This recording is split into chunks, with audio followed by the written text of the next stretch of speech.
बिस्मिल्लाहिर्रहमानिर्रहीम। अस्सलाम वालेकुम। उम्मीद करती हूँ आप सब खैरियत से होंगे। मेरी अल्लाह ताला से दुआ है अल्लाह पाक आपको तमाम परेशानियों से महफूज रखे, आमीन। एक मरतबा इमाम शाफी रहमतुल्लाह अलैह ने इमाम अहमद बिन हम्बल रहमतुल्लाह अलैह को ख़त लिखा कि बहुत अरसा हुआ आप तशरीफ़ नहीं लाए, आपसे मुलाकात का जी चाहता है। यहाँ ये जिक्र करती चलूँ कि इमाम शाफी रहमतुल्लाह अलैह उस्ताद हैं और इमाम अहमद बिन हम्बल रहमतुल्लाह अलैह शागिर्द। हज़रत इमाम शाफी रहमतुल्लाह अलैह का क़याम मिस्र में था, इसलिए वहाँ शवाफ़े ज़्यादा हैं।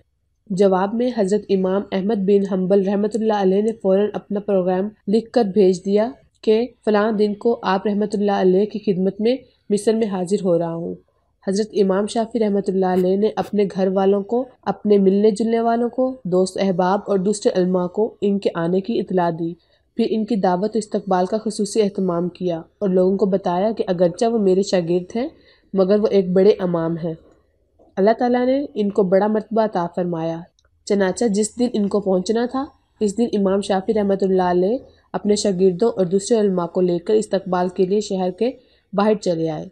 इस वक्त मिस्र का जो बादशाह था वो भी इमाम अहमद बिन हम्बल रहमतुल्लाह अलैह के इस्तकबाल के लिए चले आए और इनके साथ अरकान, दौलत, वज़रा और उमरा भी आ गए। वक्त मुकर्रर पर हज़रत इमाम अहमद बिन हम्बल रहमतुल्लाह अलैह तशरीफ़ ले आए। हज़रत इमाम शाफी रहमतुल्लाह अलैह ने इनका बड़ा शानदार इस्तकबाल किया और फिर इज़्ज़त और एहतराम से इनको घर ले आए और इनके लिए बेहतरीन खाने का इंतज़ाम किया। इस ज़माने में आम तौर पर औलिया अल्लाह और बुज़ुर्गों की शान ये थी कि वो खाना कम खाते थे और रात भर अल्लाह की इबादत किया करते थे। जब हज़रत इमाम अहमद बिन हम्बल रहमतुल्लाह अलैह खाना खाने बैठे तो देर तक इस तरह खाते रहे कि कई रोज़ के भूखे हैं। बाकी लोग खाना खाकर उठ गए मगर आप रहमतुल्लाह अलैह फिर भी खाते रहे। लोग बहुत मुअत्तजिब हुए कि हज़रत इमाम शाफी रहमतुल्लाह अलैह ने तो इनकी तारीफ़ की थी कि बड़े अल्लाह वाले और बुज़ुर्ग इंसान हैं, मगर ये तो खूब पेट भरकर खा रहे हैं। लोगों और हज़रत इमाम शाफी रहमतुल्लाह अलैह के घर वालों में इनके बारे में चह मगोइयाँ होने लगी, लेकिन कोई कुछ ना बोला। फिर जिस कमरे में हज़रत इमाम अहमद बिन हम्बल रहमतुल्लाह अलैह के लिए रात के वक्त आराम करने का इंतज़ाम किया गया था, इस कमरे में हज़रत इमाम शाफी रहमतुल्लाह अलैह की बच्चियों ने एक मसल्ला बिछा दिया, मसवाक रख दी, इस्तिंजा का सामान और पानी और वज़ू के लिए लोटा रख दिया ताकि जब वो रात को तहज्जुद के लिए उठे तो इन्हें किसी किस्म की परेशानी ना हो, क्योंकि इस ज़माने में तहज्जुद के लिए उठना आम मामूल था। अल्लाह ताला बचाए कि आज हमारे ज़माने में ये अफसोसनाक माहौल बन गया है कि सुबह 8 या 9 बजे उठना मामूल बन गया है। इस ज़माने में तो आम लोग भी तहज्जुद की नमाज़ पढ़ा करते थे और कायमुल लैल हुआ करते थे, और जो उलमा सोहला थे वो रात के वक्त इबादत ही किया करते थे। अल्लाह ताला हम सबको भी तहज्जुद पढ़ने की तौफीक अता फरमाए, आमीन या रब्बुल आलमीन। बहरहाल हज़रत इमाम अहमद बिन हम्बल रहमतुल्लाह अलैह ने रात को इस कमरे में आराम किया और सुबह उठकर फजर की नमाज़ पढ़ने चले गए। आप रहमतुल्लाह अलैह नमाज के लिए निकले तो हज़रत इमाम शाफी रहमतुल्लाह अलैह की बच्चियां कमरे में आ गईं तो वहां देखा कि पानी का लोटा वैसे का वैसे पानी से भरा हुआ है, ना अस्तिंजा का सामान और मसवाक इस्तेमाल हुई है, सब कुछ जैसा था वैसे ही रखा हुआ है। अब इनके दिल में ये शुबा पैदा हुआ कि शायद रात को चूंकि ज़्यादा खा लिया था इसलिए तहज्जुद के लिए आँख नहीं खुली। जब हज़रत इमाम अहमद बिन हम्बल रहमतुल्लाह अलैह फजर की नमाज़ पढ़कर वापस तशरीफ़ लाए तो घर वालों ने हज़रत इमाम शाफी रहमतुल्लाह अलैह से कहा कि आप रहमतुल्लाह अलैह ने फरमाया था कि वो तो बड़े अल्लाह वाले और बुज़ुर्ग हैं, मगर रात को इन्होंने खाना भी खूब खाया और जो हमने इस्तिंजा का सामान और पानी रखा था वो भी इस्तेमाल नहीं हुआ। मालूम हुआ कि रात को तहज्जुद की नमाज़ भी नहीं पढ़ी। अब हज़रत इमाम शाफी रहमतुल्लाह अलैह को भी तशवीश हुई, लिहाजा इन्होंने हज़रत इमाम अहमद बिन हम्बल रहमतुल्लाह अलैह को बुलाया और तन्हाई में ले जाकर इनसे पूछा कि इस तरह की बातें सुनने में आ रही हैं कि आपने खाना भी गैर मामूली तौर पे ज़्यादा खाया और जिस कमरे में आप रहमतुल्लाह अलैह के सोने का इंतज़ाम किया था, इस कमरे में आखिरी शब में इस्तेमाल के लिए जो चीज़ें रखी गई थी वो भी इस्तेमाल में नहीं आई।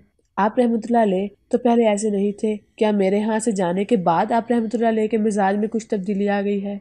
हज़रत इमाम अहमद बिन हम्बल रहमतुल्लाह अलैह ने फरमाया कि हज़रत मेरे बारे में जो बातें हो रही हैं वो दुरुस्त नहीं है, बल्कि बात कुछ और है। बात दरअसल कुछ यूँ है कि जिस वक्त खाना खाने आप रहमतुल्लाह अलैह के दस्तरखान पर पहुंचा और जिस वक्त मैं इस कमरे में कदम रखा तो मैंने देखा कि इस खाने के हलाल और तैब होने की वजह से वो कमरा नूर से चकाचौंध हो रहा है, और ये देखा कि आसमान से लेकर इस दस्तरखान तक अनवार की बारिश हो रही है। जब मैंने ये सूरत हाल देखी तो मैंने सोचा कि शायद इससे हलाल और तैब खाना मुझे ज़िंदगी में नहीं मिलेगा, लिहाजा जितना ज़्यादा हुआ इसे खा लिया जाए। کیونکہ اس کا ذرہ ذرہ ایمان اور دل کو روشن کرنے والا ہے، اس لیے مجھ سے جتنا زیادہ کھایا جا سکا کھا لیا۔ میں نے یہ نہیں دیکھا کہ کون کتنا کھا رہا ہے اور میرے بارے میں کیا سوچ رہا ہے۔ جہاں تک مجھ میں کھانے کی سکت تھی کھاتا گیا، اور پھر حلال کھانے کی وجہ سے بدہضمی بھی نہیں بلکہ وہ سریع ہضم پاتا ہے اور بدن میں جا کر جزو بدن بن جاتا ہے اور روح کو منور کرنے کا ذریعہ بن جاتا ہے۔ الحمدللہ میں نے اس کا اثر محسوس کیا۔ کھانا کھانے کے بعد نہ تو وہ مجھے بدہضمی ہوئی اور نہ مجھے کوئی تکلیف ہوئی۔ پھر کھانا کھانے کے بعد عشاء کی نماز سے فارغ ہو کر جب میں اس کمرے میں آیا جہاں آپ رحمۃ اللہ علیہ نے میرے آرام کا انتظام کیا تھا، وہاں جا کر میری حالت ہی بدلی ہوئی تھی۔ سونے اور آرام کرنے کو طبیعت ہی نہیں ہو رہی تھی، اگرچہ میں لمبا سفر کر کے آیا تھا، مگر اس کھانے میں اتنی غذائیت اور توانائی تھی کہ میری تھکان اور سستی بھی جاتی رہی، اور جب میں سونے کے لیے لیٹا تو مجھے نیند نہ آئی، لہٰذا میں لیٹے لیٹے قرآن و حدیث میں غور کرتا رہا، حتیٰ کہ پوری رات غور و فکر کرتے ہوئے گزار دی، اور اس رات میں قرآن و حدیث سے 100 مسائل مسترد کر لیے، اور وہ مسائل ایسے تھے جو اس سے پہلے کبھی میرے ذہن میں نہ آئے اور نہ کبھی ان کی طرف خیال گیا تھا، لیکن جب آج کی رات میں نے غور کیا تو مجھے ایسا محسوس ہوا کہ قرآن و حدیث کے علوم اور اسرار میرے سامنے کھلے ہوئے ہیں۔ تمام مسائل کی تفصیل اور وجوہات میرے ذہن میں آتے چلے گئے، اور صبح تک میں مسائل کا استنباط کر رہا تھا، اور اسی حالت میں صبح ہو گئی۔ یہ سب آپ رحمۃ اللہ علیہ کے کھانے کا اثر تھا جو رات بھر میں نے محسوس کیا۔ اس لیے تہجد کے وقت نہ تو لوٹا استعمال کرنے کی ضرورت پیش آئی اور نہ مسواک کی ضرورت پیش آئی، اور وہی عشاء کا وضو فجر میں کام آیا۔ یہ سن کر حضرت امام شافعی رحمۃ اللہ علیہ نے اپنے گھر والوں کو حقیقت حال سے آگاہ کیا، اور جو لوگ ان کے بارے میں غلط قسم کی باتیں کہہ رہے تھے ان سے کہا کہ تم نے ان کی شان میں گستاخی کی ہے، لہٰذا ان سے معافی مانگو، ان کا حال تو یہ ہے۔ بحوالہ خطبات حکیم الاسلام۔ اس واقعے سے ہمیں سب سے پہلا یہ سبق ملتا ہے کہ حلال کھانا دین کی طرف رغبت کا بہت بڑا ذریعہ ہے۔